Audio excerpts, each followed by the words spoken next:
देखो आज की क्लास में हम लोग मुग़ल एम्पायर के बारे में पढ़ेंगे। 7th का किताब है हिस्ट्री और 4th chapter about Mughal empire. Mughal empire के बारे में बहुत कुछ जानता ही होगा तुम्हें। मुग़ल एम्पायर का मतलब है बाबर जो स्टार्ट करता है, उसके जो पुत्र है हुमायूं, अकबर, ठीक है, जो कैरी करता है। ये जो एम्पायर है उसी एम्पायर को क्या कहते हैं हम लोग? मुग़ल एम्पायर कहते हैं। तो बात समझो, यहाँ पे क्या लिखा गया है।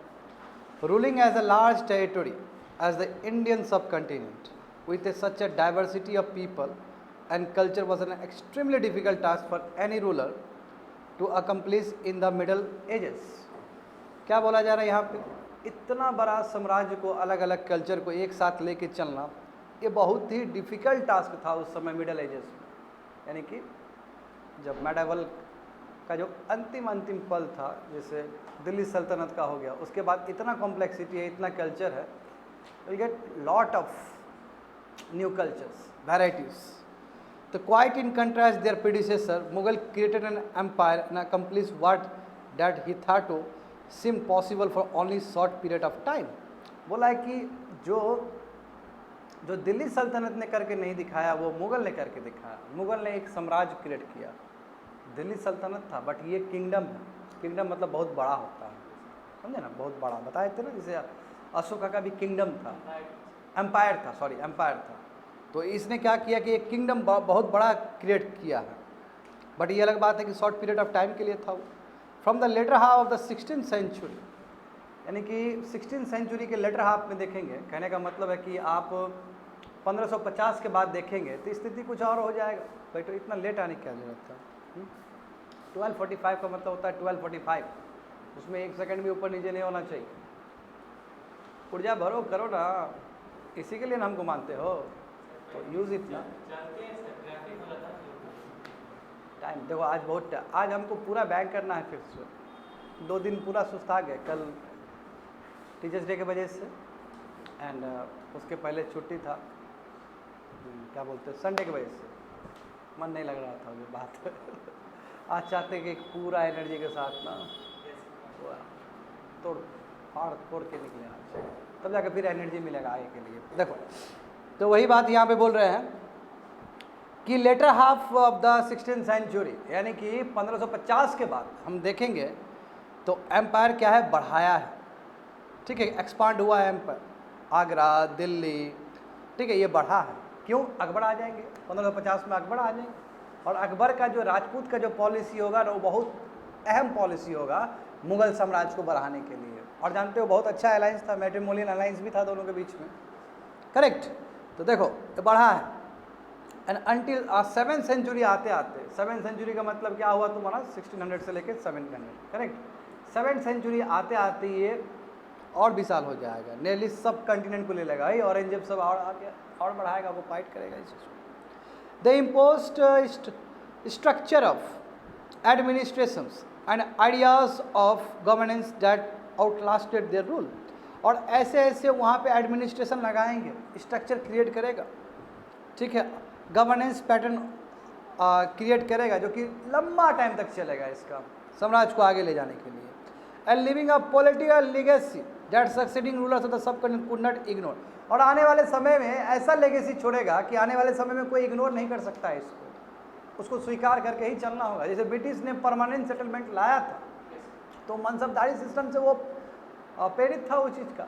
जैसे इंडियन जुडिशियल सिस्टम जो डिवाइड बना है, उसके बाद हम तभी भी बोलते थे कि हिंदू लॉ के हिसाब से हिंदू को ट्रीट किया जाएगा, मुस्लिम लॉ के हिसाब से मुस्लिम को ट्रीट किया जाएगा। ये कब आया? क्योंकि भारत में पहले से चला था वो व्यवस्था, और पहले और कुछ नहीं, वो मुग़ल का ही व्यवस्था था। तो यही इसलिए कहा जा रहा है कि जितने भी सक्सेसर आएंगे इसके बाद, और सक्सेसर तो आए हैं, ईस्ट इंडिया कंपनी ही है, अंग्रेजी है, हाँ बहुत सारे आए हैं पावर, हाँ पोर्टुगीज़ आया है, डच आया है, तुम्हारा इंग्लिश आया है, और तुम्हारा ये फ्रेंच भी आया है। और जो भी आएगा ये व्यवस्था को इग्नोर नहीं कर सकेगा, इस व्यवस्था को उसको समझना ही पड़ेगा। और इस हिसाब से बहुत सारा किताब लाइब्रेरी बना था कि जहाँ पे पुराने किताब को अध्ययन करके कैसे इस देश को चलाया जाए, वो सब व्यवस्था क्रिएट किया गया था उस समय, समझे? वही चीज़ लिखा गया है। Today the prime minister of India addresses the nation on independence day from the ramparts of Red Fort in Delhi. और ये और कुछ नहीं, जो लाल किला के मचान से जो इतना बड़ा स्पीच दिया आता है देशवासियों को, और कुछ नहीं, मुगल का रहने वाला जगह था। एम्पायर वहाँ पर रहता था, सोता था, खाता था, पीता था, घूमता था, ये वाला था। तो अभी भी स्टिल लेके चल रहे हैं उस चीज़ को हम लोग। हिस्ट्री देखो हम लेके चलते हैं, बट हमारा नज़रिया वैसा नहीं है समझने के लिए। बिल्कुल देखो वहाँ पे देखो दिखाया गया है लाल किला।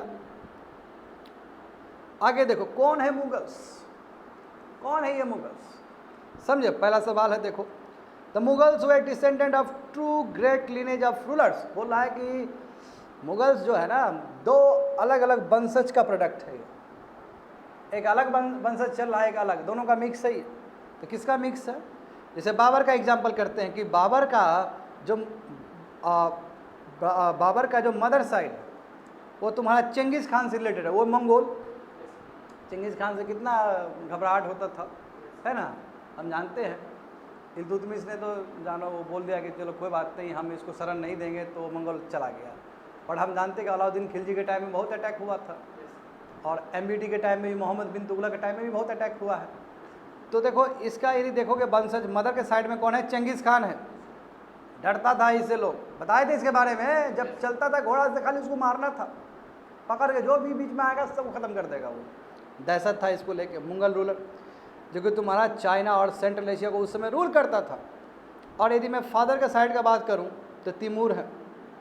तिमूर का आगे का वंशज था ये मुगल। तो देखो तिमूर सब ब्रेव है। ब्रेव मतलब अब दूसरा वाला ब्रेव है, जो दूसरे के लैंड पे कब्जाने वाला, ऐसे वाला ब्रेव है। उसको ब्रेव बोलोगे कि क्या बोलोगे तुम लोग अपना तय कर लो, ठीक है ना। इसी को लेकर अभी भी कंट्रोवर्सी होता है ना, तिमूर का नाम कैसे हो सकता है, चलता है, चला था, किसी का नाम तिमूर रखा गया था इस कंट्री में। हाँ, तो इस चीज़ को लेकर उस समय भी कंट्रोवर्सी हुआ था। तो तिमूर कौन था?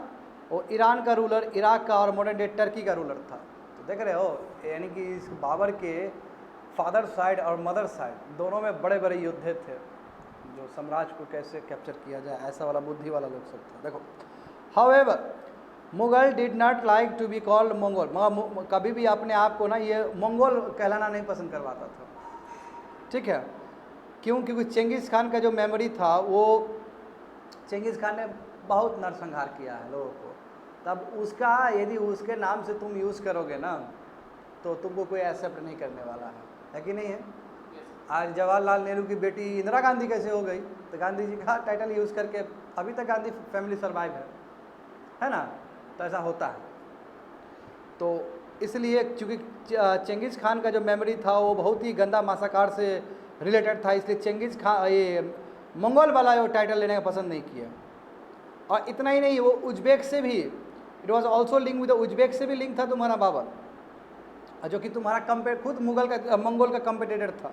On the other hand Mughals were proud of their Timurid ancestry. अब जो तिमुरिड का जो था तुम्हारा, तिमुर जो आया था, उसका भी उससे ज़्यादा वो गर्व करता था। मदर साइड से नहीं, फादर साइड से ज़्यादा गर्व करता था ये लोग। Not least of all because the great ancestor and had capture, क्योंकि ये तिमुरी था जो कि दिल्ली को 1938 में कैप्चर कर लिया था। तो ये लोग अपने आप को ना तिमुरिद का, यानी कि तिमूर का वंशज कहलाना पसंद करता था, मंगोल का नहीं। समझ गए? तो ये कभी कभी पूछ लेता है ये सब चीज़।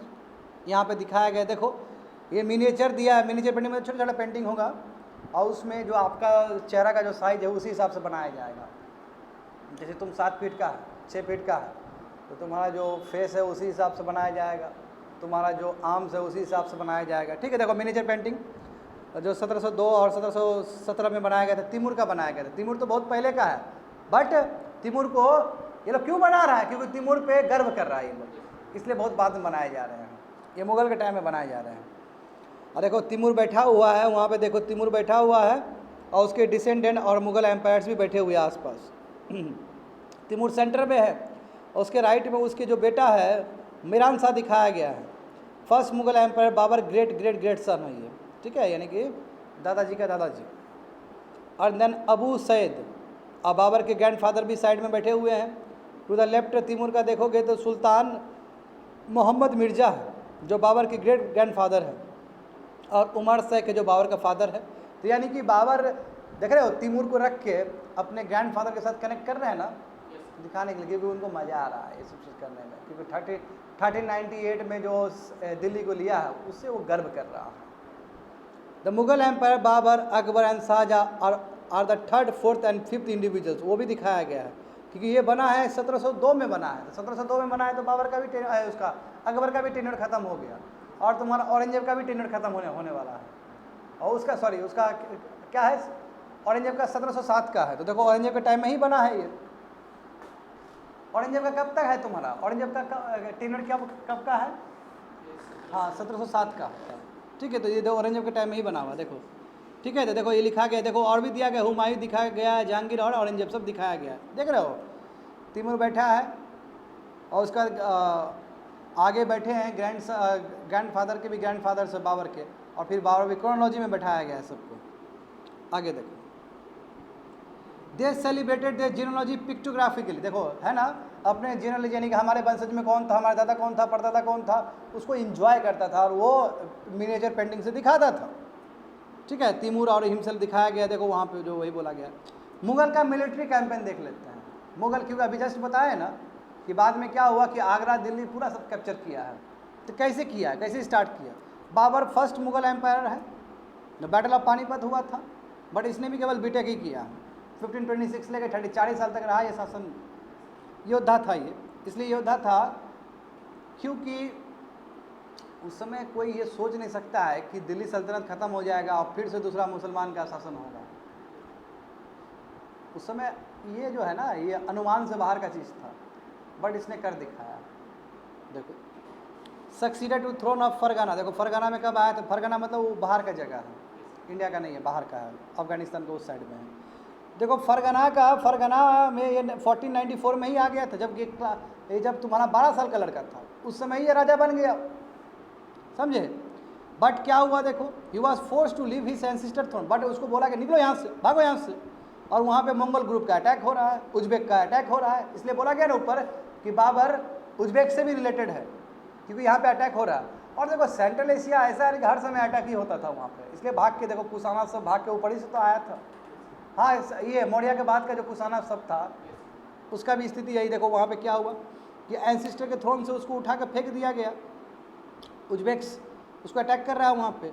और बहुत साल इधर उधर घूमने के बाद इसने क्या किया कि फाइनली 1504 में जाकर काबुल का थ्रोन इसने कैप्चर किया और वहाँ पे ये रहेगा। बाद में मौका देखा और बाद में उसको बैटल ऑफ पानीपत का मौका, बहुत सुनहरा मौका मिल गया। तो 1526 में इसने सुल्तान ऑफ दिल्ली इब्राहिम लोदी को हराया, ठीक है। यानी कि लास्ट तुम्हारा जो तर्किस जो रूलर थे, तर्किस नहीं कहेंगे, दिल्ली सल्तनत के, दिल्ली देखो दिल्ली सल्तनत का 5 डायनेस्टी, जो लास्ट डायनेस्टी था वो अफगान डायनेस्टी था।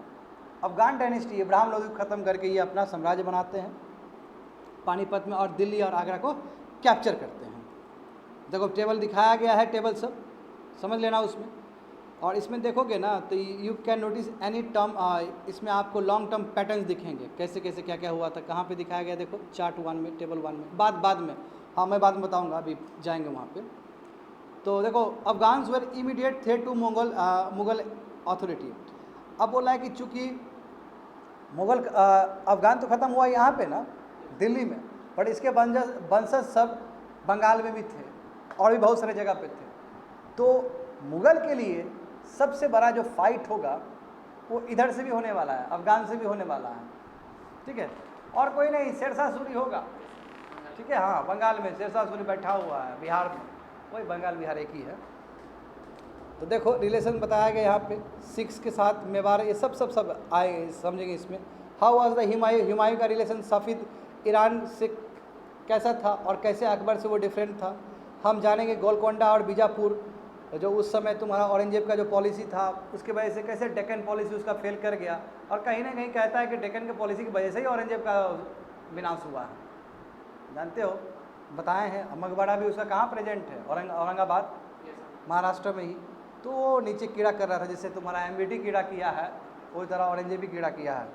तो पहले समझते हैं, देखो टेबल 1, यही टेबल 1 बार बार बोल रहा था। देखो यहाँ पे ये बहुत इंपॉर्टेंट पीस ऑफ इन्फॉर्मेशन रहेगा, इसमें पूरा बता दिया गया है अच्छे से, एक एक चीज़ समझने का प्रयास करोगे। देखो बाबर 1526 से 1530, 1526 को इब्राहिम लोदी को हराया इसने, और इसके जो अफगान सपोर्टर्स, जितने भी अफगान सपोर्टर्स थे इब्राहिम लोदी के, क्योंकि इब्राहिम लोदी खुद अफगान है, अफगानी है, तो हरा दिया। इसके एलाइड को भी हरा दिया, इसको भी हरा दिया तुम्हारा पानीपत में।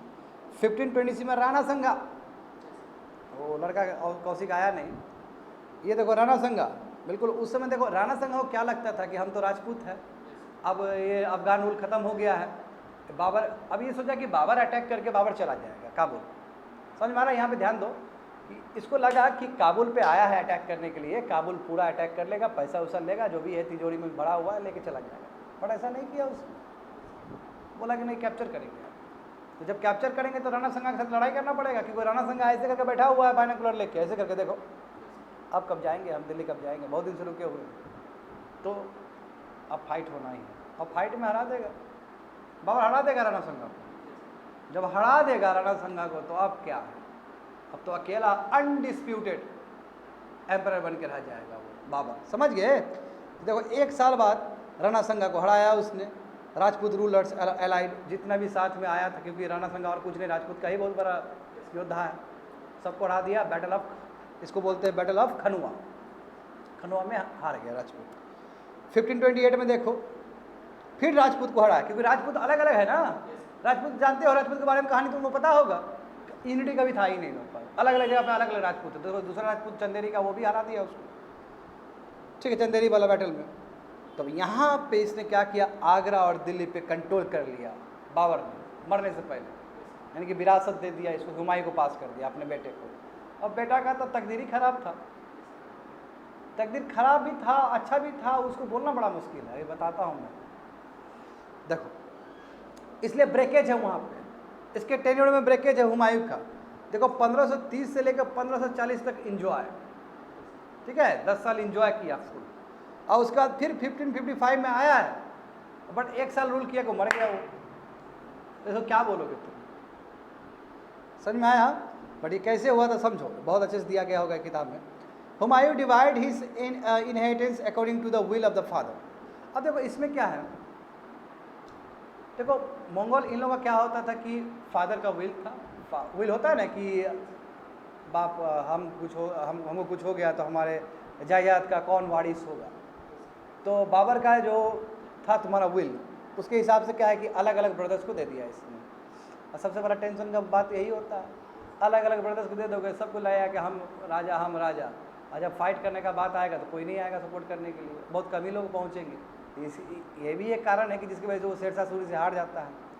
देखो हुमायूं ने क्या किया, अपने एटेंस का मतलब जो भी जायदाद था उसको डिवाइड किया, अपने फादर का जो भी विल था उसके हिसाब से, और अपने ब्रदर्स सबको एक एक प्रोविंस दे दिया।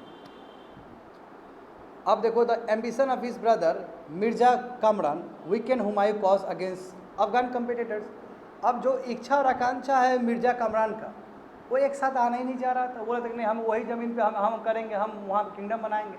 अरे बोले कि किंगडम बनाना बाद में, आओ ना, अफगान फाइट कर रहा है बार बार, क्योंकि अफगान का मंसस तो बंगाल सब में पड़ा हुआ है, वो तो लड़ाई करेगा ही करेगा। मगर ये साथ में नहीं आया, तो इसके वजह से दिक्कत हुआ है। देखो वही शेर खान डिफीट कर दिया हुमायूं को, बताओ बैटल ऑफ चौसा में, समझे, कनौज में। और उसके बाद भागना पड़ा इसको ईरान, और ईरान में भाग के बाबू इसको धर्म चेंज करना पड़ा, सिया सुन्नी से सिया बनना पड़ा, धर्म परिवर्तन करवा दिया इसका, समझ गए। अब ईरान में देखो, ईरान में अब ईरान गया है तो वहाँ के जो रूलर थे उसने कहा क्या हुआ बाबू, तो बोला ऐसी सब बात है, वहाँ से भाग के आए हैं, कहा कि शेरशाह सूरी हरा दिया हमको। बोला अच्छा एक काम करो, पहले अपना धर्म बदलो, तुम धर्म बदलने लगा, हम आई विल हेल्प यू, सही समय आएगा तो हम तुमको राजगद्दी दे देंगे वहाँ पर।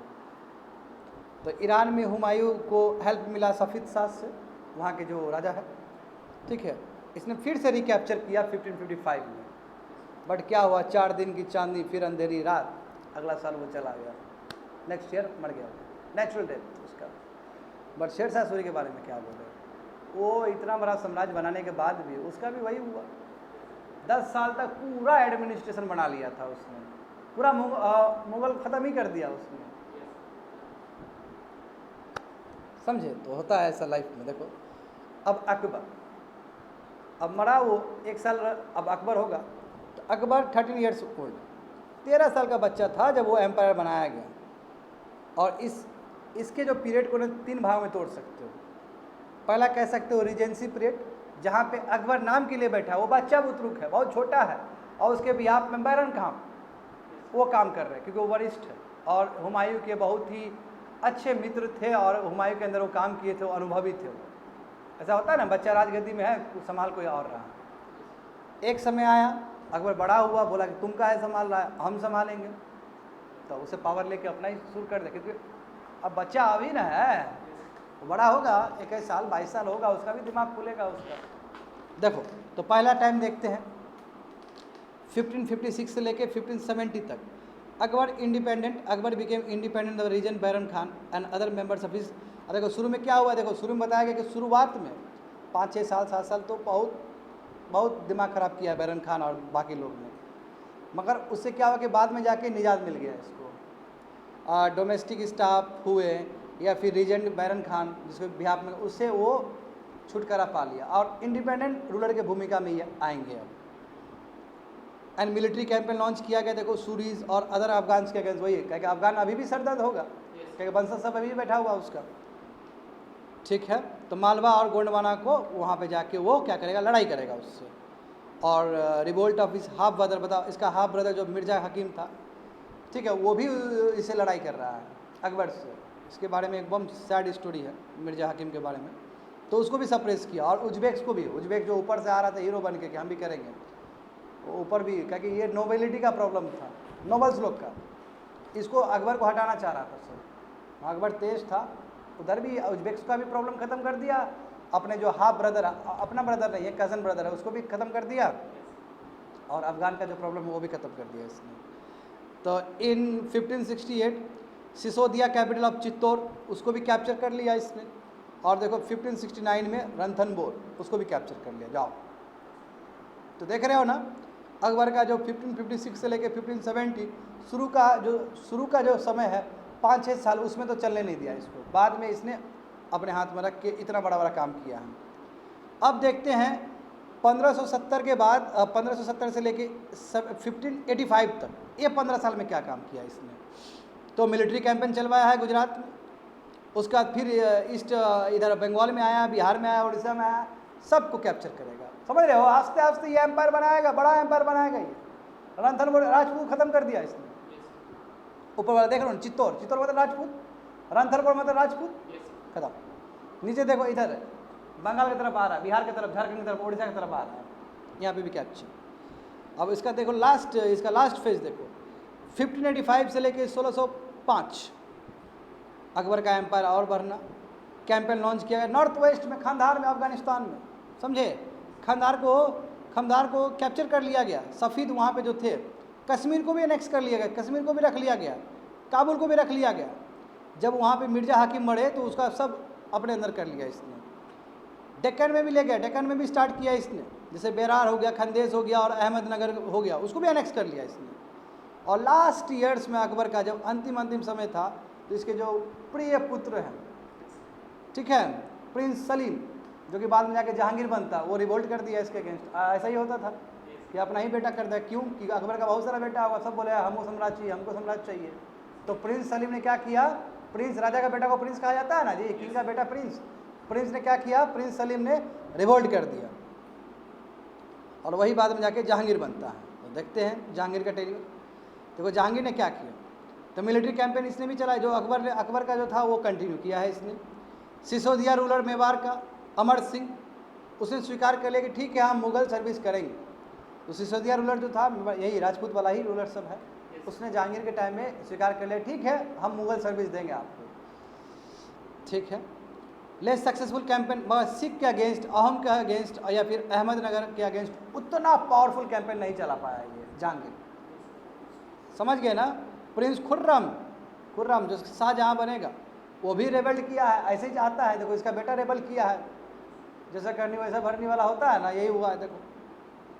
और efforts of Nur Jahan to marginalise him, और नूरजहाँ ने तो हर समय, जहांगीर जानते हो कि इसका हिस्ट्री पढ़ोगे तो पता चलेगा कि नूरजहाँ और उसके पिताजी का बहुत ज़्यादा ही कंट्रोल था जहांगीर के टाइम में साम्राज्य पे। तो नूरजहाँ ने बहुत कोशिश किया कि प्रिंस ये खुर्रम, यानी खुर्रम मतलब जो शाहजहाँ बनेगा, जो ताजमहल बनाएगा, इसको बिल्कुल राजगद्दी नहीं दिया जाए। बहुत कोशिश करेगा बट कुछ नहीं होगा, हथिया लेगा शाहजहाँ, तब आएगा आप शाहजहाँ। देखो 1627 से लेके 1658 अभी भी डेक्कन में चल रहा है। शाहजहाँ क्या कर रहा है, कैंपेन चलवा रहा है डेक्कन में। देखो डेक्कन देख रहे हो, फोकस अकबर ने स्टार्ट किया, जहांगीर सक्सेसफुल नहीं रहा, अब शाहजहाँ कैरी कर रहा है।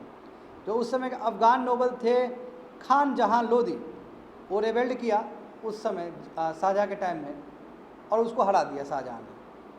कैंपेन लॉन्च किया गया अहमदनगर में भी, बूंदेलास को भी डिफीट कर दिया गया। बूंदेलास देखोगे तो वहाँ पे तुम्हारा मध्य प्रदेश का जो एरियाज़ है वो बूंदेलास लोग रहते थे वहाँ पे, ठीक है, वहाँ बुंदेलखंड ही कह सकते हो। और ओरछा को सीज कर कैप्चर कर लिया। नॉर्थ वेस्ट में देखो इसने कैंपेन चलवाया था वहाँ पे, बाल्क एरिया को कैप्चर कर लिया उज्बेक से, बट सॉरी कैप्चर ये फेल हो गया, सॉरी कैप्चर नहीं किया, ये अनसक्सेसफुल रहा। खांधार बताओ, खांधार जो इसके जहांगीर लिए थे वो खांधार भी चला गया, फिर वो सफ़ेद आके फिर लूट लिया। यानी कि जो पिताजी काम किए थे जहांगीर, ये बेटा और गवा दिया उस लैंड को, ठीक है। 1632 में देखो अहमदनगर फाइनली एनेक्स कर लिया गया, अहमदनगर को अपने हाथ में रख लिया गया, और बीजापुर फोर्सेस सूट पाओ पीस, और बीजापुर का जो फोर्सेस था वो बोला कि ठीक है संधि कर लेते हैं, यानी कि कंप्रोमाइज़ कर लेते हैं। तो कंप्रोमाइज़ करने का मतलब क्या है, कुछ ज़मीन देना पड़ेगा आपको मुगल को। तो 1657 से लेके देखो ये वाला time there was a conflict over succession. अब देखो शाहजहाँ का जो बेटा होगा उसमें भी होगा। अब औरंगजेब जानते हो औरंगजेब कितना दुष्ट प्रवृत्ति का आदमी था, दुष्टी कह सकते हो इस सेंस से, है ना। तो इसके ब्रदर 3 ब्रदर्स थे, तो उसमें औरंगजेब जीता है। शाहजहाँ का जो बेटा है उसमें औरंगजेब भी एक बेटा था उसका, और औरंगजेब ये नहीं कि बड़ा बेटा था, उससे पहले बड़ा बेटा दारा सिकोही था। मैं क्या हुआ देखो, दारा सिकोही था जिसको मार दिया, ठीक है, वेर किल्ड। एंड शाहजहाँ को आगरा के जेल में भेज दिया गया, और बोला कि अंतिम ख्वाहिश, तो बोला कि हमको यहाँ से ताजमहल देखने के लिए मौका मिले। बोला ठीक है ताजमहल देखिए बैठ के आप अपना। हाँ सर काट के पहुँचा दिया था गिफ्ट के रूप में दारा सिकोही को। देखो औरंगजेब देखो 1658 से लेकर 1707, जैसे ही 1707 कंप्लीट हुआ मेडिवल हिस्ट्री यही कंप्लीट, और 1707 के बाद मॉडर्न हिस्ट्री शुरू होता है भारत का, समझे। औरंगजेब के डेथ के बाद ही खत्म हो जाएगा मेडिवल हिस्ट्री, औरंगजेब के डेथ के बाद खत्म हो जाता है, समझे। देखो औरंगजेब ने क्या किया, औरंगजेब ने अपना एम्पायर बहुत फैलाया, भले ही क्रूअल हो जो भी हो, मैं एम्पायर के मामला में ना बहुत ब्रॉड एम्पायर किया। जो अकबर किया था ना औरंगजेब भी वही किया। ये तो इनफैक्ट 2 कदम उससे आगे चलना चाह रहा था बट नहीं हुआ, वही जो कदम है वही डेक्कन पॉलिसी है, इसको फेल करवा दिया। तो देखते हैं क्या क्या हुआ है नॉर्थ ईस्ट में। नॉर्थ ईस्ट का मतलब क्या हुआ, अभी देखोगे बंगाल बिहार वाला एरिया, ठीक है, आसाम वाला एरिया, अहोम्स, देखो अहोम्स को डिफीट कर दिया इसने। अहोम किंगडम था ना वहाँ पे, बहुत खतरनाक किंगडम था, वो हारता ही नहीं था, बट उसको भी हराया इसने 1663 में। बट रेबेलियन अगेन, बट फिर से रेबेलियन शुरू हो गया 1680s में। कैंपेन नॉर्थ वेस्ट में चलवाया तुम्हारा अगेंस्ट द हुसूफ जाई एंड सिक्स, वही टेम्परली सक्सेसफुल, कुछ दिन के लिए सक्सेसफुल रहा था तुम्हारा नॉर्थ वेस्ट मतलब अफगानिस्तान वाला एरिया में, और सिख के अगेंस्ट। परमानेंट सक्सेसफुल नहीं है, कुछ समय के लिए। मुगल इंटरवेंशन था in the succession and internal politics of Rathore Rajput. देखो मारवाड़ में जो अपना राजपूत चल रहा था उसके अंदर जाके ये कीड़ा करता था, ठीक है, तो इसलिए घुसा गए कि तुम्हारा कितना बढ़िया ग्रेट ग्रैंडफादर कितना बढ़िया था अकबर के साथ तो राजपूत का बहुत अच्छा था।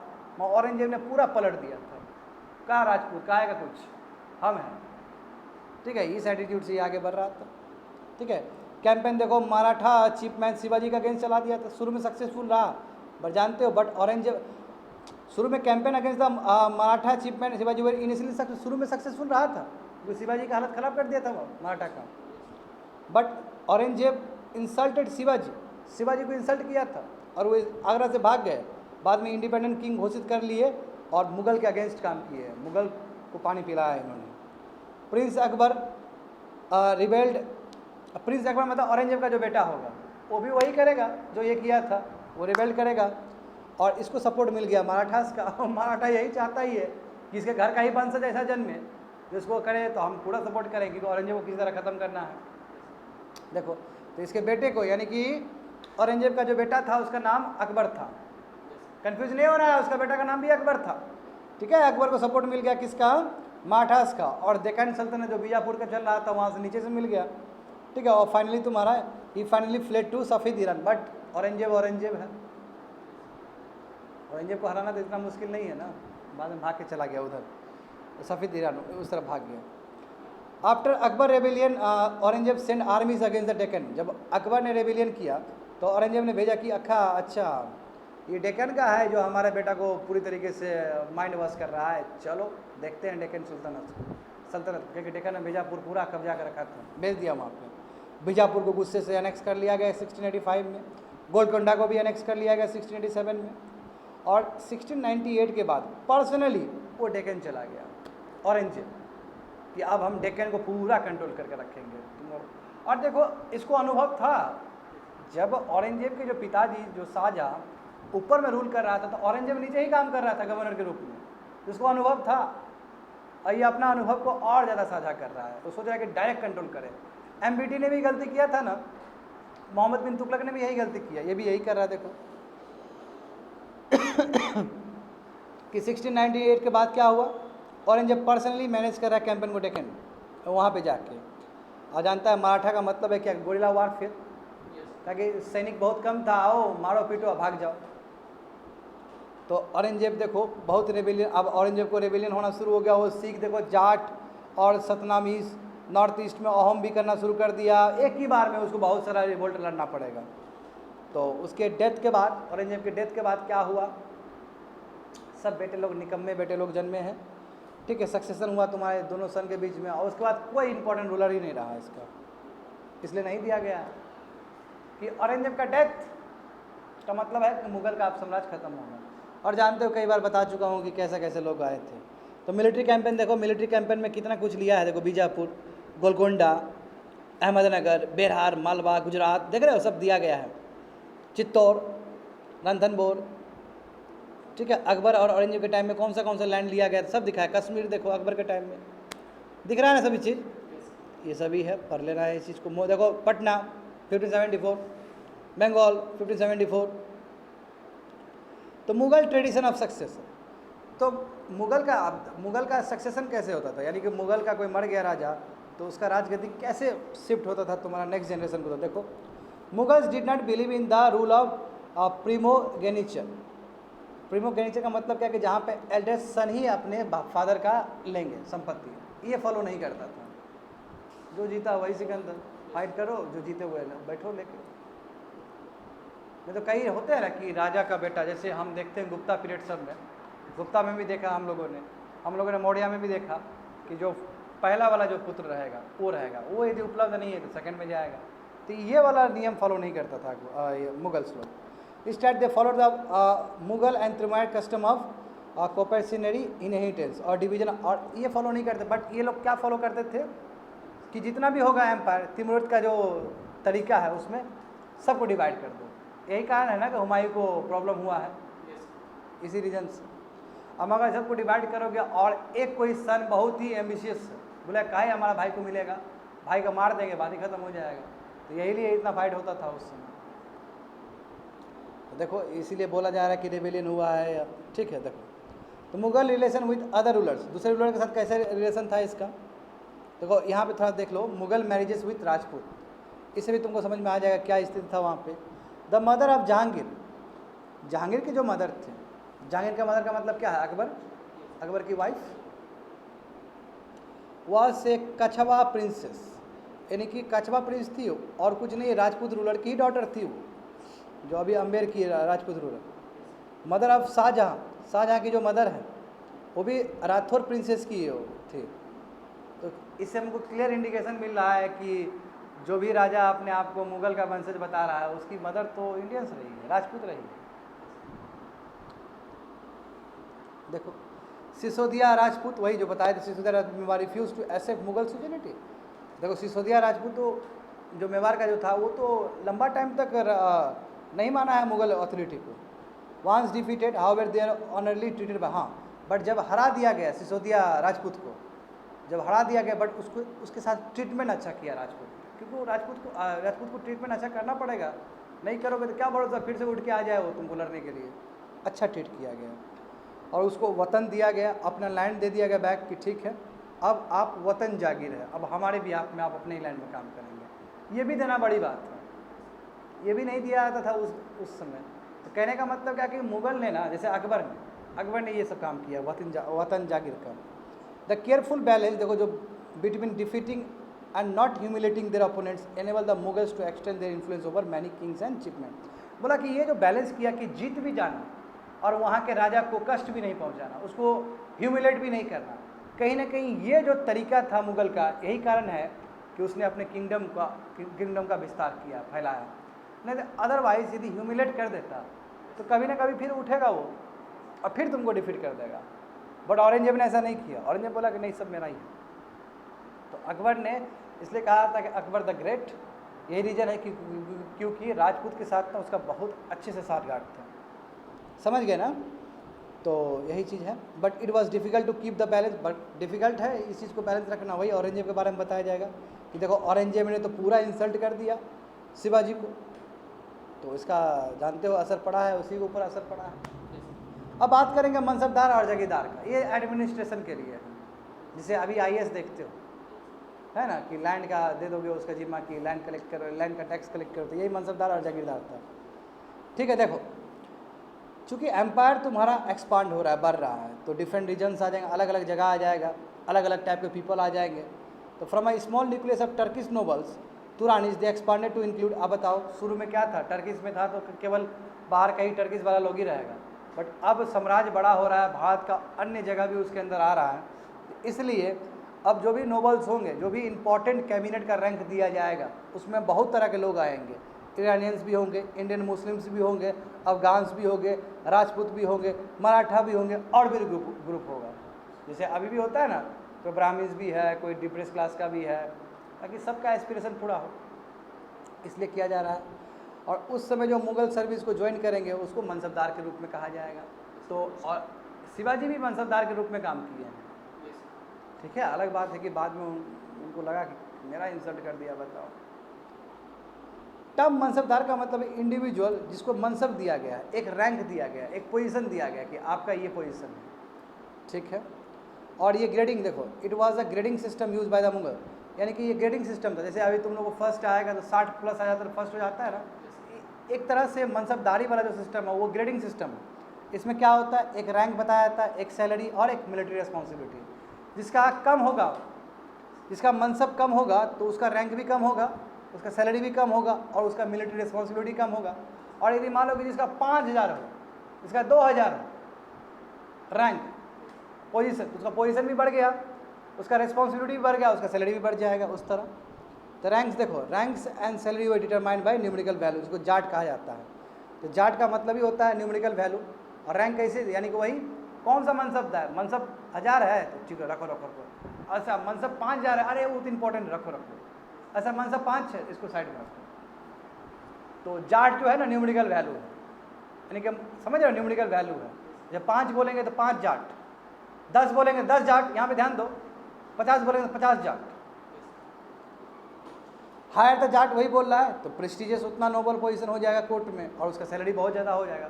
कोर्ट का मतलब क्यों, क्योंकि वो कैबिनेट के रूप में भी काम कर रहा है, राजा के साथ बैठा हुआ है, और जो जितने कोर्ट पॉइंट है उन लोगों का तो बहुत ज़्यादा जाट होगा, समझे ना, वो सब नोबल्स लोग हैं। तो मनसबदार का मिलिट्री रिस्पॉन्सिबिलिटी भी होता है। उसमें क्या है कि आपको नंबर ऑफ सवार और कैवलरी मैन, यानी कि आपके अंदर मिलिट्री रिस्पॉन्सिबिलिटी भी तो है। इसमें एक क्या बताया गया, पोजीशन बताया गया है ना, सैलरी बताया गया और मिलिट्री रिस्पॉन्सिबिलिटी। तो मिलिट्री रिस्पॉन्स जितना आपका ज़्यादा होगा, जाट जितना ज़्यादा होगा उतना ही आपका मिलिट्री रिस्पॉन्सिबिलिटी ज़्यादा होगा, यानी कि उतना ही कैवलरी मैन रखना पड़ेगा, सवार।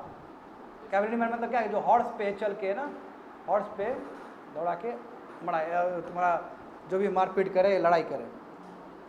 तो mansabdar brought his cavalry men for review, और रिव्यू करने के लिए लाता था, उसको रजिस्ट्रेशन करता था, हॉर्स को ब्रांड करता था, और उसको मनी दिया जाता था सैलरी के रूप में, जितने भी कैवलरी मैन सब है। समझ गया ना, ये मनसबदार था। मनसबदार को सैलरी मिलता था as a revenue assignment and call jagir. और जैसे कि एक लैंड दे दी है उसको, बोले कि टैक्स उठा लो, इस पर टैक्स उठाएगा, जो पैसा होगा वो अपना रखेगा, जो पैसा बचेगा वो राजा को दे देगा। वो यानी कि मुक्ति सिस्टम, जो कि टर्किश ने ही इन्वेजन किया, टर्किश ने ही ये लाया था। दिल्ली सल्तनत में ही एकता सिस्टम आया था। एकता सिस्टम का मतलब है कि एक आदमी को हमने क्या किया, सैलरी नहीं दिया, लैंड दे दिया, और वो लैंड में क्या करेगा, वो अपना टैक्स उठाएगा। लैंड मतलब क्या है, जमींदार। वहाँ पे बहुत तरह के लोग हैं, वहाँ पे तुम्हारे विलेज वाले लोग हैं, पीजेंट्स वाले लोग हैं, तो वो तो टैक्स देगा ही देगा ना, वो टैक्स को उठाएगा ये। तो इसलिए कहा जाए कि मनसबदार को जो सैलरी मिलता था वो रेवेन्यू असाइनमेंट से मिलता था, वो जागीर से मिलता था, वही एकता टाइप का है। बट डिफरेंस देखो, यहाँ पे अलग कर दिया, बट डिफरेंस ये है but unlike muqtis most mansabdar did not actually reside और एडमिनिस्ट्रेट दे जागीर, बट वहाँ पे एडमिनिस्ट्रेशन नहीं करता था वो, बस वो उठाता जागीर उठाता था, बट वहाँ पे कंट्रोल नहीं करता था, क्योंकि ये दिल्ली सल्तनत का जो चीज़ है उसमें थोड़ा मॉडिफिकेशन किया गया था। उसमें क्या था कि वो पैसा भी उठाता था और कंट्रोल भी करता था, इसमें केवल पैसा उठाने वाला चीज़ है। They only had the rights, वही बोला ना, केवल रेवेन्यू उठाने का अधिकार है उसको, जो भी कलेक्ट करेगा अपना सर्वेंट कलेक्ट करेगा उसको दे देगा। And mansabdar themselves served in some other, और वो खुद तुम्हारा दूसरे कंट्री के दूसरे पार्ट में काम कर रहा है, उसको बोल दिया, लेट से कोई बंगाल का मनसबदार है, उसको बोल दिया कि तुम्हारा गुजरात का एरिया है, वहाँ से तुमको जागीर मिलेगा, तो इससे करप्शन कम होगा ना। पहले क्या होता था एकता सिस्टम में, दिल्ली सल्तनत के टाइम में, कि जहाँ का है वो मुक्ति है या फिर इक़्तिदार है, बोलता था कि वहीं से ले लो तुम, तो यहाँ से एक नेक्सस भी बन जाता था, और पता चला कि राजा को उसी ने क्या किया, विद्रोह कर दिया, ऐसा होता था। अकबर के टाइम में देखो, jagirs were carefully assess so that their revenues were रफली equal to the salary of mansabdar. देखो इतना बढ़िया, अकबर के टाइम में इतना बढ़िया से जागीर्स को बनाया गया था कि जितना भी जागीर से आएगा ठीक उसका सैलरी के बराबर हो जाए, इतना अच्छे से डिजाइन किया गया था। औरंगजेब के टाइम में देखो, there was no longer the cash, actual revenue collected was often less than the granted sum. तो बोला था, देखो अब ये भी एक तरह से दिक्कत हुआ औरंगजेब के टाइम में। औरंगजेब के टाइम में क्या होगा, there was no longer the cash, ऐसा नहीं रहा, अकबर जैसा नहीं रहा। एंड द एक्चुअल रेवेन्यू जो collect was often less than the granted sum, जो एक्चुअल कलेक्ट करता था ना वो कम दिखाता थे लोग, यानी कि करप्शन होना शुरू हो गया था उसके टाइम में, अकबर के टाइम, औरंगजेब के टाइम में। And there was a huge increase in the number of mansabdar, बहुत बढ़ गया था उस समय औरंगजेब के टाइम में। इसका मतलब क्या है, mean a long wait before they received jagir. इसका मतलब आपको बहुत लंबा इंतजार करना पड़ेगा, क्योंकि मनसबदार ज़्यादा हो गया तो ज़्यादा सैलरी चाहिए अलग अलग, तो वेट करना पड़ेगा, जागीर कहाँ से आएगा। हो सकता है कि बिहार गवर्नमेंट में जो होता है, बिहार सरकार में, कि एक कर्मचारी को 2 महीना वेट करना पड़ता है अपना सैलरी का, वही हालत यहाँ पे भी हो गया था। समझ गए। तो this and other factors created shortage, इसलिए नंबर ऑफ जागीर्स पे प्रॉब्लम हो गया। As a result many jagirs try to extract as much revenue as possible, they had to. यदि जागीर मिल गया तो जागीरदार क्या कर रहा है, जितना पैसा कलेक्ट करना है कर लो, क्योंकि मनसबदार बहुत बढ़ गया है, तो प्रॉब्लम ही प्रॉब्लम है। तो यानी कि जो पीजेंट्स होगा उस पर शोषण होगा, करप्शन होगा, और औरंगजेब इस चीज़ को ना कंट्रोल नहीं कर पाया, क्योंकि जागीर क्या कर रहा है, जागीरदार जो है बहुत जागीर कलेक्ट कर रहा था, बहुत जागीर, और इधर मनसबदार बढ़ गया, तो बैलेंस नहीं हो पा रहा। तो देखो औरंगजेब कंट्रोल नहीं कर पाए इस डेवलपमेंट को, और ये चीज़ हो रहा है औरंगजेब का अंतिम समय में, और ये भी एक कारण था, इसलिए पीजेंट क्या हुआ, सफर्ड हुआ, तो पीजेंट मूवमेंट हो जाएगा फिर इसके अगेंस्ट। समझ में आ गया ना ये चीज़। तो क्या क्या हुआ है, अब एक और पढ़ लेते हैं, कि पढ़ के हम छोड़ देंगे, डोंट वरी, 2 दिन का क्लास लेंगे इसका। जब्त और zamindars, the main source of income available to Mughal empire was tax on the produce of peasantry. जो पीजेंट जो टैक्स करे, पीजेंट जो सामान प्रोड्यूस करेगा, गेहूँ हो गया, राइस हो गया, उसी के ऊपर टैक्स लगेगा। जैसे अलाउद्दीन खिलजी याद करो 50% लेता था।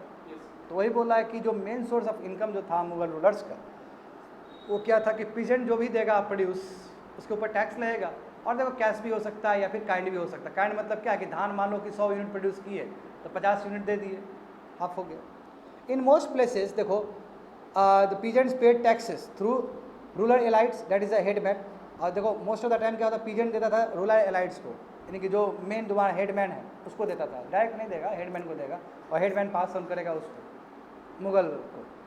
मुगल्स यूज़ द टर्म जमींदार, इसी को जमींदार बोलते हैं। अब देखो जमींदार अभी तक है, ये फिनोमेना है कि नहीं है, जमींदार है वो, जमींदार मतलब ज़मीन है उसके पास। तो मुगल्स इन लोग को जमींदार कहते थे, जो टैक्स कलेक्ट करके, पीजेंट से टैक्स कलेक्ट करके इन लोग को देता था, मुगल्स को देता था, कि जितने भी इंटरमीडिएट यानी कि बीच का है, और ये कौन कौन हो सकते हैं, वे लोकल हेडमैन हो सकते हैं, विलेज के हो सकते हैं, या पावरफुल चीफ मैन, यानी कि जिसके पास बहुत ज़मीन है, ऐसे लोग को जमींदार बनाया जाता था, ताकि पूरा कंट्रोल रहे, दबंग टाइप के लोग से। अकबर के जो रेवेन्यू मिनिस्टर है जानते हैं, तोदरमल, बहुत फेमस आदमी है, ठीक है। इसने क्या किया था, इसने भी सर्वे चलाया था क्रॉप यील्ड्स का। अलाउद्दीन खिलजी ने भी चलाया है अपना टाइम में, कि सर्वे करवाओ कितना ज़मीन पे कितना हेक्टर तुम्हारा उत्पादन हो रहा है। तो तोदरमल ने चला दिया था क्रॉप यील्ड चला। यील्ड का मतलब क्या, कितना प्रोड्यूस हो रहा है क्रॉप का आपका, ठीक है, प्राइजेस क्या है, और एरिया 10 साल के लिए, ठीक है। तो 1570 से लेकर 1580, अब 10 साल सर्वे किया, 1 साल ये हुआ, 1 साल ये करते करते करते पूरा 10 साल का निकाला गया लेखा जोखा, और उस हिसाब से टैक्सेशन सिस्टम करेगा, यानी कि हाईली साइंटिफिक है ये। और यही तो परमानेंट सेटलमेंट था जो कि ब्रिटिश ने भी डायरेक्ट कॉपी पेस्ट किया है इसको। On the basis of this data tax को फिक्स किया जाता था हर एक क्रॉप के लिए, और कहता था कि आप क्रॉप हुआ इतने तक पैसा पे करो। हाँ, मैं बोल रहा हूँ कैश और काइंड दोनों में बोल रहा था मैं। कैश में भी हो सकता है और काइंड में भी हो सकता है। काइंड का मतलब है कि जो गेहूँ आप किए तो गेहूँ दे दीजिए। तो ईच प्रोविंस वाज डिवाइडेड, देखो हर एक जितना भी प्रोविंस था उसको अलग अलग रेवेन्यू सर्कल में डिवाइड किया जाता था, ठीक है। और सबका अपना ही अपना रेवेन्यू रेट्स था इंडिविजुअल क्रॉप्स के लिए। कि हो सकता है कि मान लो एक प्रोविंस के अंदर बहुत फर्टाइल लैंड आ गया और एक प्रोविंस के अंदर फर्टाइल लैंड ही नहीं आया, कम आया, तो उस समय उसका जो उस समय क्रॉप्स का जो दाम होगा जहाँ पे कम फर्टाइल लैंड है उसका कम होना चाहिए ना। ऐसे गंगा यमुना डॉब देखो, इसमें तो बहुत फर्टाइल है। तो दिस रेवेन्यू सिस्टम, इस तरह का रेवेन्यू सिस्टम को जब्त कहा जाता है, जहाँ पे अलग अलग रेवेन्यू सर्कल बनाया गया एक प्रोविंस में, ठीक है, और अलग अलग रेट होगा अलग अलग क्रॉप्स का अलग अलग जगह पे, उसको जब्त कहा जाए, जब्त सिस्टम, ठीक है। It was prevalent in the areas where Mughal could survey, और जहाँ जहाँ मुगल ने लैंड सर्वे करवाया था सब जगह था ये, और अकाउंट मेंटेन किया जाता था।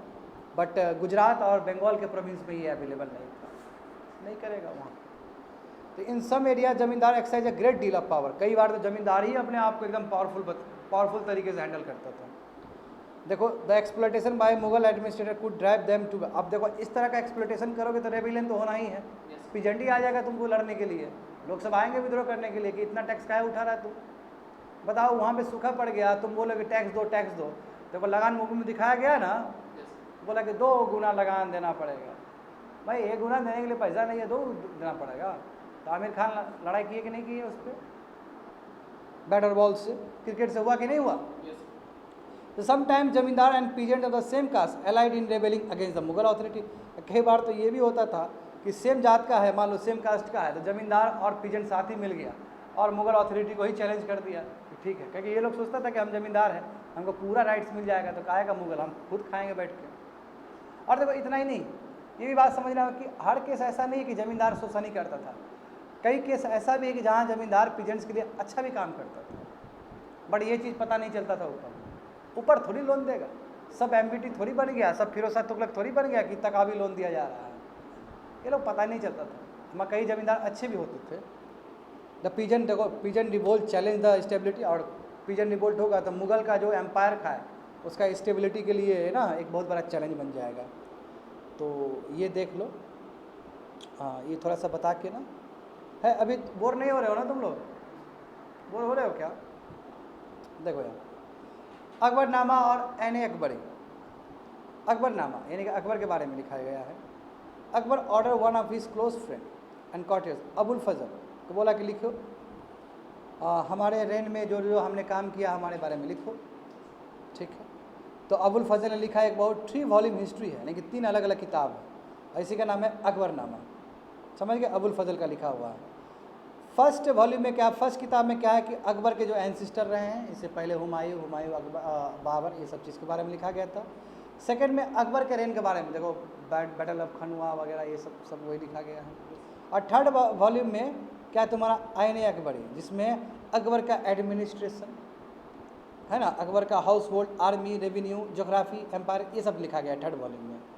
और इसमें ग्रेट डिटेल्स में बताया गया था उस समय ट्रेडिशन क्या था, कल्चर क्या था, जो पीपल यहाँ पे रहते थे, ठीक है, सब कुछ लिखा गया है। देखो मोस्ट इंटरेस्टिंग एस्पेक्ट ऐन अकबरी का ये है कि रिच स्टैटिस्टिकल यानी कि बहुत अच्छे से डेटा दिया गया है, उसमें अच्छे से डेटा दिया गया है, क्रॉप्स के बारे में, ईल्ड्स के, प्राइजेस, वेजेस, रेवेन्यू, सब के बारे में ग्रेट डिटेल्स में लिखा गया है।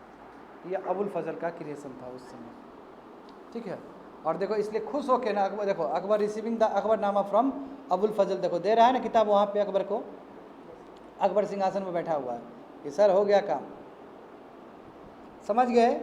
तो क्लोजर लुक है time, closure look Akbar policy के बारे में थोड़ा जान लेते हैं। यदि हम अकबर पॉलिसी के बारे में जानेंगे तो broad features of administration were laid down by Akbar, Akbar ने अच्छा काम किया एडमिनिस्ट्रेशन को लेकर, बहुत ही स्पेशल उसका अरेंजमेंट था, बहुत ही अच्छे से था। देखो और अबुल फजल ने अपने किताब में लिखा है, ऐन अकबरी में बहुत अच्छे से लिखा है, लास्ट वाला वॉल्यूम जो था अकबरनामा का जो लास्ट वॉल्यूम है ऐन अकबरी है। अबुल फजल ने एक्सप्लेन किया है इस किताब में कि एम्पायर को प्रोविंस में डिवाइड किया जाता था, वही प्रोविंस को उस समय सूबास कहा जाता था। और सूबा को गवर्न करने के लिए सूबेदार होते थे, सूबादार, ठीक है। जैसे अभी होता है ना कि स्टेट को गवर्न करने के लिए गवर्नर होते हैं, तो उस समय प्रोविंस को गवर्न करने के लिए सूबेदार होते थे, और जो कि दोनों ही काम करते थे, पॉलिटिकल और मिलिट्री काम। अभी देखो, अभी एडमिनिस्ट्रेटिव काम करता है कि नहीं करता है, और मिलिट्री काम कौन करता है, पूरा सेंटर करता है अभी। तो उस समय मिलिट्री, क्योंकि उस समय तो अटैक कहीं से भी हो जाता था, तो मिलिट्री काम as well as your political काम। पॉलिटिकल मतलब सिविल काम किसका है, तुम्हारा सूबेदार का है, उस प्रोविंस का। इच प्रोविंस के पास एक फाइनेंशियल ऑफिसर भी रहता था, उसको दीवान कहते थे, समझे, यानी कि जो फाइनेंस मिनिस्टर बनेगा अपना अपना स्टेट का भी, अभी भी होता है, ठीक है। पीस और ऑर्डर को मेंटेन करने के लिए सूबेदार के साथ और भी ऑफिसर काम करते थे साथ में, अभी भी होता है कि नहीं होता है। एंड सच ए मिलिट्री पे मास्टर, जैसे बख्शी जिसको कहा जाता है, minister in charge of religious और चैरिटेबल पैटर्न, सदर कहा जाता है जिसको, यानी कि जो चैरिटेबल काम करे, अच्छे से रिलीजियस के लिए काम करे, लैंड देना, किसको कितना धर्म का है ना, जो मुस्लिम उलेमा है उसको अलग से लैंड दे दो, गरीब बच्चा लोग का शादी करना है, बच्ची लोग का शादी करना है, तो उसके लिए धर्म कर्म का जो काम होता है उसके लिए भी अलग ऑफिसर रहते थे, उसको सदर कहा जाता था। मिलिट्री कमांडर होते थे फौजदार, ठीक है, और टाउन पुलिस कमांडर कोतवाल भी अभी भी है कि नहीं है। इस जितने भी लोग सब थे वो सूबेदार को हेल्प करते थे, ताकि मिलिट्री और सिविल फंक्शन वो ठीक से परफॉर्म कर सके, पॉलिटिकल फंक्शन वो परफॉर्म कर सके। तो नूरजहाँ का देखो, हम बताएं नहीं ये चीज़, नूरजहाँ का बहुत इन्फ्लुएंस था, पत्नी बहुत ज़्यादा, हद ज़्यादा था। देखो तो नूरजहाँ का फरमान देखो, म्यूनिशा मैरिड द एम्पायर जहांगीर, वही ठीक है, जिसको नूरजहाँ का बाद में टाइटल मिला। पहला नाम इसे क्या है, म्यूनिशा नाम है। तो जहांगीर के साथ शादी किया 1611 में। बहुत ही लॉयल थी, यानी कि जहांगीर को लेकर काफ़ी लॉयल थी, इसलिए बहुत पसंद करते थे, दोनों में बहुत ज़्यादा ही लव था दोनों के बीच में। As a mark of honour Jahangir ने सिल्वर कोइंस जारी किया, जिस पे एक तरफ नाम क्या है तुम्हारा, क्वीन बेगम नूरजहाँ का नाम है, तो अपने पत्नी के नाम पे कोइन इशू किया है। अभी गांधी जी के नाम पे होता कि नहीं होता कोइन, इसने किया। Adjoining document is a order, यानी कि नूरजहाँ का ऑर्डर जो दिखाया गया है तुम्हारा, नूरजहाँ का ऑर्डर है, square seal states command of his most sublime and elevated majesty Nurjahan Begum पास, लिखा गया है कि नूरजहाँ बेगम ने इस तरह का फरमान जारी किया है। By the sun of Shahjahan she became a brilliant as the moon, may Nurjahan पासा be the lady of the age. इसमें पूरा कसीदा पढ़ा गया है नूरजहाँ के बारे में कि ये सबसे ब्यूटीफुल है, बहुत अच्छी है, ये वो, तो ऐसा होता ही है जनरली, समझ गए। Akbar nobles commanded large army, सही बात है कि नहीं। अकबर का जो नोबल्स होगा, देखो जाट वगैरह जो दिया था मनसबदार का, याद करो, ये लार्ज आर्मी को कंट्रोल करता था और लार्ज अमाउंट ऑफ रेवेन्यू भी कलेक्ट करता था। जितने भी नोबल्स लोग हैं, नोबल्स मतलब अभी का कैबिनेट कह सकते हो, ठीक है, कैबिनेट का जो काउंसिल ऑफ मिनिस्टर होता है ना, फाइनेंस मिनिस्टर होता है कि नहीं होता है ना, सब अलग अलग, वही nobles. While they were loyal the empire function efficiently, but by the end, बताओ जब तक लोयल रहा तब तक बढ़िया सा काम हुआ शासन में। जब अकबर मर जाएगा उसके बाद जानते हो कि ये लोग जो लोयल है अभी, फिर बाद में डिसलोयल हो जाएंगे। But by the end of 17th century, यानी कि 1600 का अंतिम में देखोगे, 1690 1655 में, उस समय क्या हो गया, बहुत सारे नोबल्स इंडिपेंडेंट नेटवर्क अपना बनाना शुरू कर दिए। क्यों, इच्छा और आकांक्षा बढ़ गया ये लोग का। देखो औरंगजेब के टाइम में यही सब हुआ है, औरंगजेब के बारे में बताया गया। तो लॉयल्टी एम्पायर का घट गया और अपना ही सेल्फ इंटरेस्ट हो गया। सेल्फ इंटरेस्ट हो जाएगा तो क्या होगा, अपना ही छोटा छोटा किंगडम बना के क्रिएट कर लेगा। देखो, while Akbar was at Fatehpur Sikri during the 1570s, Akbar Fatehpur Sikri में था 1570s के टाइम में, ठीक है, और डिस्कशन कर रहा था रिलीजन को लेकर। अब देखो ये आदमी बहुत ही रिलीजियस टॉलरेंट था, सब धर्म का आदमी लोग को बुलाता था, बात करता था, और इसने एक नया धर्म भी बना दिया था। ये अलग बात है कि इसके एक दो पॉइंट ही इसके धर्म को अपनाए, बाकी इसके प्रजा भी नहीं अपनाए। इतना आसान नहीं होता लोगों को चेंज करवा देना है। आज तुम को हम बोल दिए कि बाबू क्या हिंदू बनेगा, हम एक धर्म बनाए हैं, कर लो ना, तो होगा। तो इसमें मेरा बहुत सारा फॉलोअर हो सकता है, बोलेगा कि 2 आदमी बोलेगा ठीक है सर हम पक्का करेंगे, but most of the student बोलेगा नहीं, हम जो सुबह पूजा पाठ करके आते हैं वही ठीक है हमारे लिए।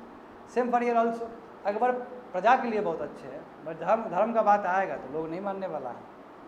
देखो, जब अकबर फतेहपुर सिकरी में थे तो 1570 के दरमियान ये डिस्कशन करते थे, उलेमा से भी, ब्राह्मणा से भी, जीसस प्रीस्ट जितने भी थे, क्रिश्चियन से, यानी कि जो रोमन कैथलिक थे, जो राष्ट्रीय अलग अलग धर्म वाले लोग से सबसे बात करते थे। यही खासियत है ना, जैसे मुस्लिम राजा होता है तो हम कहते हैं ना कि खाली मुसलमान को ही सपोर्ट करेगा, ये ऐसा नहीं था यहाँ। ठीक है, डिस्कशन देखो, ये डिस्कशन जो होता था इबादत खाना में होता था, एक जगह का नाम था, वहाँ पे होता था इबादत खाना में, और वो जगह बनाया गया था इसलिए। बाद में अकबर को क्या लगा पता है कि क्रिश्चियन भी वही बोल रहा है, हिंदू भी वही बोल रहा है, मुसलमान भी यही बोला, तो अलग अलग का है इबादत खाना, ख़त्म कर दिया गया बाद में। ही वॉज इंटरेस्टेड, देखो रिलीजन में बहुत इंटरेस्टेड था वो, और सोशल कस्टम्स तो अलग अलग पीपल का था, उसमें बहुत रुचि लेता था ये। अकबर का इंटरेक्शन जो है डिफरेंट डिफरेंट फेथ के साथ, यही यही तुमको made him realise that religious scholars who emphasise ritual and dogma were often bigots. But जो कई लोग जो डोगमास फॉलो करते थे कि नहीं मुसलमान में ये है तो यही रहेगा, वो सब चीज़ से उठा हुआ राजा था ये। डोगमास का मतलब क्या है कि जो चीज़ जो है आपको फॉलो करना पड़ेगा, उससे उठा हुआ आदमी था। The teachings created division and disharmony among his subject, this eventually देखो लेड अकबर टू द, इसलिए बोला कि अलग अलग टीचिंग के वजह से ना लोगों के बीच में हारमोनी नहीं हो पाता। हिंदू अलग बोल रहा है, मुसलमान अलग बोल रहा है, बट सबका मैसेज तो एक ही है, तो लोगों के बीच में कन्फ्यूजन हो रहा है। एक काम करते, नया धर्म बना देता हूँ, वही बोलूँगा सबको फॉलो करने के लिए। यानी कि ये भी एक तरह से अशोका वाला काम कर रहा था, पॉलिसी ऑफ धम्मा वाला, बात समझो। बट क्या हुआ देखो, इसलिए इसने एक नया धर्म बनाया, सुलूखे कुल। सुलूखे कुल का मतलब क्या है? यूनिवर्सल पीस, दुनिया एकदम पीसफुल रहे। The idea of tolerance did not discriminate between the people. जो टॉलरेंस का बात यदि होगा तो कहीं पे भी बात नहीं हो कि हमारा धर्म बड़ा है, आपका धर्म बड़ा है या छोटा है, सब धर्म बराबर है। तो सुलूखे कुल का यही था तुम्हारा। Instead it focus on the, इसमें देखो एथिक्स पे फोकस किया, ऑनेस्टी पे, जस्टिस पे, पीस पे। देखो यही चीज़ था ना पॉलिसी ऑफ धम्मा में भी, तो यही सेम काम करते हैं। अबुल फजल ने हेल्प किया कि किस तरह का गवर्नेंस पैटर्न होना चाहिए। शुल्क क्या है तुम्हारा, शुल्क एक कुल के ऊपर आधार पे ना इसका एडमिनिस्ट्रेशन चलना चाहिए। सेम अकबर अशोका ने जो किया था वही कॉपी पेस्ट करने का प्रयास किया गया है। और उसका देखो तो principle of governance was followed by, Jahangir ने भी फॉलो किया और शाहजहां ने भी फॉलो किया कि यूनिवर्सल पीस पे काम होना चाहिए एडमिनिस्ट्रेशन। देखो शुल्क कुल में क्या दिखाया गया है, देखो जहांगीर अकबर सोन डिस्क्राइब हिज फादर पॉलिसी, अपने शब्द में कहता है, तो कोटेड अनकोटेड कर देता हूँ, ठीक है, समझ लेना। As in the wide expanse of divine compassion, there is a room for all classes and the followers of all creeds. So, in his imperial dominance, which on all sides were limited only by the sea, there is a room for the professor of opposite religions and for the beliefs, good and bad, and the road to intolerance was closed. बंद हो गया intolerance का दरवाजा। Soon his sias met in one mosque, एक बार मिल सकते, जबकि दोनों के बीच में कितना फाइट होता है ना। एंड क्रिश्चियन एंड ज्यूस एक चर्च में प्रे कर सकते हैं। He consistently follow the principle of universal peace, यानी कि अपने फादर के बारे में बता रहे हैं और ये भी फॉलो करते हैं उस चीज़ को। समझ गए ना? कितना पेज बचा है देखो, अरे ख़त्म तो कर दिया, गजब हो गया ये तो। नहीं ऑलमोस्ट कंप्लीट कर दिया, ख़त्म ही कर देंगे, तो खुशी का बात है कि ये आज हो गया। देखो इसमें बताया गया, देखो Akbar commission the translation of many Sanskrit work. देखो अकबर ने देखो बहुत सारा संस्कृत वर्क को भी ना पर्सिया में कन्वर्ट किया है, ठीक है। जैसे एग्जांपल देखो मकतब खाना और ट्रांसलेशन ब्यूरो भी इस्टाब्लिश किया गया था फतेहपुर सीकरी। फतेहपुर सीकरी कैपिटल था इसका अकबर का, समझो। वहाँ पे तुम्हारा ये मकतब खाना भी इसने इस्टाब्लिश किया था, जहाँ पे ट्रांसलेशन वगैरह होता था। देखो इसका देखो कितना टॉलरेंस है ये आदमी। महाभारत, रामायण, ललित भी, योगा क्या है, योगा भाषित, ये सब इसका इम्पोर्टेंट संस्कृत वर्ड को कन्वर्ट किया था इसने पर्शिया में, ठीक है। रामजन्मा पर्शियन ट्रांसलेशन ऑफ महाभारत था, देखो महाभारत को ट्रांसलेट करके इसने दूसरे में कन्वर्ट किया था। तो ये बताता है कितना ये रिलीजियस टॉलरेंस आदमी था। तो मुगल एम्पायर देखते हैं 17वीं सेंचुरी, और उसके बाद क्या स्थिति रहा। Administrative and military efficiency of the Mughal led to the great economic and commercial prosperity. सही बात है ना, इस तरह का बड़ा मिलिट्री एफिशिएंसी है इसका, एडमिनिस्ट्रेटिव इतना बढ़िया लेके आ रहा था। यही कारण है कि बहुत बड़ा प्रॉस्परस एम्पायर बना दिया इसने। इंटरनेशनल ट्रैवलर्स डिस्क्राइब करते हैं कि लैंड ऑफ वेल्थ है ये, बहुत अच्छा लैंड है ये। But this same visitor will also appeal at the state, but at the same time ये भी बोलते हैं कि चलो एक तरफ तो वैभव है, prosperity, at the same time poverty भी वाले लोग हैं, गरीब लोग भी बहुत यहाँ पे हैं। इनइक्वलिटीज़ बहुत है, जैसे अभी भी इनइक्वलिटीज़ है ना, रिच बिकम रिचर, पोर बिकम पोरर। तो ये चीज़ ये विजिटर लोग भी बोल रहे हैं जो बाहर से आए हैं। डॉक्यूमेंट जो 20वीं सेंचुरी का जो था शाहजहाँ के टाइम में, ये कहता है कि हाईएस्ट रैंकिंग मनसबदार तुम्हारा क्या है, ओनली 445 इन नंबर, ठीक है, यानी कि टोटल मनसबदार 8000 है, तो उसमें जो हाईएस्ट वाला जो जाट वाला था वो मात्र तुम्हारा 400 के आसपास से, 445 के आसपास से। तो ये भी डिवीजन समझ सकते हैं हम लोग कि जो 445 जो होगा वो कितना हाईएस्ट लेवल पे होगा, अच्छा कि पूरा मनसबदार कितना 8000 है। यहाँ से हम ये समझ सकते हैं दिस स्मॉल नंबर ए मियर 5, यानी कहने का मतलब क्या है कि टोटल मनसबदार में केवल 5.6% ही है मनसबदार, जिसको 62% लगभग तुम्हारा रेवेन्यू कलेक्ट करने का मौका मिल रहा है। तो यहीं पे बात खत्म हो गया कि नीचे वाला मनसबदार के पास टैक्स कलेक्शन का पावर ही नहीं है, सैलरी नहीं मिल रहा है, और ये वाला मात्र 5% वाला जो मनसबदार है वो लगभग 62% रेवेन्यू कलेक्ट करके बैठे हुए थे। समझ गए? यानी कि टोटल इनइक्वलिटी हमें दिखता है यहाँ से। मुगल एम्पायर और mansabdar spend a great deal of the income on salaries and goods. देखो सही बात है ना, उसको बहुत खर्च करते थे अपने सैलरीज वगैरह, गुड्स वगैरह सब खर्च करते थे। एक्सपेंडिचर बेनिफिटेड द, देखो इससे फ़ायदा क्या होता था, जो भी खर्च करते थे आर्टिसंस को फ़ायदा होगा, पीजेंट्री को फ़ायदा होगा, क्योंकि पीजेंट से लाया वो सामान सब, उसको फिर पैसा दिया, आर्टिसन से कुछ आर्ट्स लिया फिर उसको पैसा दिया, तो इससे इकोनॉमी रन होता है। But the scale of revenue collection left very little for the investment in the hands of primary. But जो पैसा जो इन्वेस्टमेंट जो किया जाता था वो बहुत कम था, यानी कि जो पीजेंट को जो पैसा दिए और जो आर्टिसन को दिए इतना पर्याप्त नहीं था कि उससे बहुत बड़ा इकोनॉमिक एक्टिविटी हो, बहुत कम था पैसा वो। अभी की तरह नहीं था कि पूरी तरीके से इन्वेस्टमेंट किया जा रहा है तुम्हारा सेकेंडरी सेक्टर और टर्सरी सेक्टर में, ऐसा व्यवस्था नहीं था उस समय। The poorest among them live from hand to mouth, because इतना स्थिति खराब था, ये लोग देखो बहुत मुश्किल से गुजारा कर पाते थे। The poorest among them live from hand to mouth and they could hardly consider investing. कहाँ से पैसा होगा कि एडिशनल रिसोर्स पर खर्च करें, कहाँ टूल्स और सप्लाईज आएगा, और कहाँ से उसके पास स्ट्रक्चर वगैरह या दूसरा व्यवस्था आएगा कि वो एग्रीकल्चर का प्रोडक्टिविटी बढ़ा सके, नहीं वो मिलता था, बहुत कम पैसा मिलता था, उसमें तुम्हारी जीविका में ही निकल जाता था। ये वही हैंड टू माउथ कहा गया है। वेल्थियर पीजेंट्री देखो, artisan groups, merchant and bankers, इसका इस इकोनॉमिक वर्ल्ड का बहुत फायदा उठाता था, क्योंकि रईस लोग होगा, रईस का बहुत फायदा उठा, और जो गरीब आदमी है, गरीब पीजेंट्स, वो अभी भी दुख में ही। Enormous wealth or resources commanded by the Mughal elite made them an extremely powerful group of people in the late 17th century। और हम 17th सेंचुरी का बात करें, 1690 के आसपास का बात करें, तो इससे दिखता है कि बहुत सारा रिसोर्सेज था मुगल एलाइट के पास, जो ऊपर वाले जो मनसबदार थे, बहुत पैसा था। ठीक है, वर्ल्ड में कहोगे तो बहुत सारा पैसा ही है ना।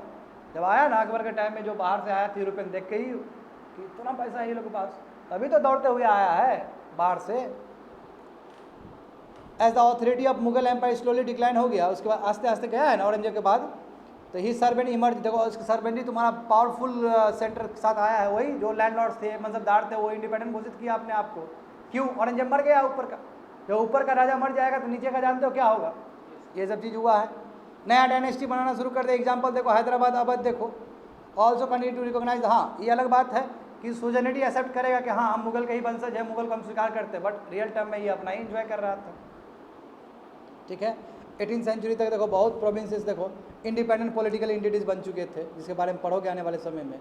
जब यहाँ पे हो रहा था, दुनिया में क्या बीत रहा था देखो, किंग एंड क्वींस वहाँ पे, there were several great monarchs, बहुत ग्रेट मोनार्क्स हुए वर्ल्ड में, है ना, उस समय में 16th सेंचुरी में बाहर भी। एग्जाम्पल दिया गया है तुम्हारा ऑटोमन टर्की का, ऑटोमन एम्पायर जानते हो, है ना, ऑटोमन एम्पायर तुम्हारा 1450 के आसपास आ चुका था। सुल्तान सुलेमान 1520 से लेके 1566 तक रूल किया ऑटोमन टर्की को। अभी टर्की वाला एरिया देखते हो ना, यहाँ पे मुस्लिम का साम्राज्य था। इनके टाइम में क्या हुआ कि एक्सपांड किया, यूरोप तक गया है, हंगरी को अपने अंदर ले लिया, ऑस्ट्रिया को अपने अंदर रख लिया। हंगरी और ऑस्ट्रिया अभी यूरोप का हिस्सा है कि नहीं है, उसको अंदर रख लिया था। देखो इतना नहीं, बगदाद इराक को भी अपने अंदर रख लिया, नॉर्थ अफ्रीका तक गया है, मोरक्को तक गया है, ऑटोमन अथॉरिटी वहाँ तक फैलाया है। सुलेमान देखो ऑटोमन नेवी भी बनाया है अपना, पूरा डोमिनेशन था ईस्टर्न मेडिटेरियन, देखोगे सी में पूरा इसका डोमिनेशन है। ठीक है, कंपटीशन होने लगा स्पेन से। इन Arabian see it challenge the Portuguese को चैलेंज किया, इसलिए रास्ता ब्लॉक कर दिया था। ये वाला बताए थे ना, रास्ता ब्लॉक किया, तभी तो वास्को डा गामा यहाँ से केप ऑफ गुड होप से गया है नीचे से, अगर रास्ता पूरा ब्लॉक कर दिया उसने, यही सुलेमानी थे उस समय। ठीक है, monarch was given the title, देखो अपने आप को टाइटल लेते थे अल क्वानिनी, क्या है क्वानूनी, इसका मतलब law giver, because of large number of regulation, खाली लॉ पास करता था कैसे कंट्रोल करें, इसलिए इसको टाइटल ऐसा मिला था। ये एडमिनिस्ट्रेटिव इसका प्रोसीजर स्टैंडर्डाइज, जो हर जगह एक ही स्टैंडर्ड हो, इसलिए रेगुलेशन पास करते रहता था। और देखो throughout the expanding dominance of the empire and हाँ देखो पीजेंट्री को सपोर्ट करता था ये, जो फोर्स लेबर ज़बरदस्ती बंधुआ मजदूर बनाया जाता था और एक्स्ट्रा ऑर्डिनरी जो टैक्सेस लिया उसके लिए हित के लिए काम करता था ये राजा सुलेमान। उसके बाद 17वीं सेंचुरी में क्या हुआ, पब्लिक ऑर्डर डिक्लाइन हो गया ऑटोमन तुम्हारा आर्किटेक्चर में। द रेन ऑफ सुलेमान को वाज रिमेंबर्ड, इसलिए बाद का जो भी इसके वंशज आए उतना अच्छा काम नहीं किए, इसलिए जो ये इनका जो है सुलेमान का जो रेन है उसको याद किया जाता है कि जैसे भारत में अकबर था तो वहाँ पे सुलेमान था जो कि इतना बढ़िया से लोगों को रखा था अच्छे से। तो और बताया गया है अकबर का कंटेम्पररी और भी रूलर रहे हैं, रूलर ऑफ इंग्लैंड भी रहे हैं, क्वीन एलिजाबेथ वन है तुम्हारा, ये अभी भी टाइटल दिया जाता है, ठीक है। तो 1558 से रहा।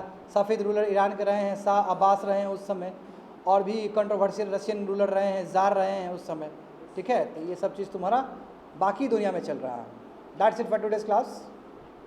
और देखो यहाँ पे समझ लेना तुम लोग, यहाँ पे मनसब क्या होता है, सिसोदिया राजपूत सब बता चुके हैं, इसको भर लेना कर लेना, क्या भरोसा हम यहीं से पूछ ले तुम लोग को।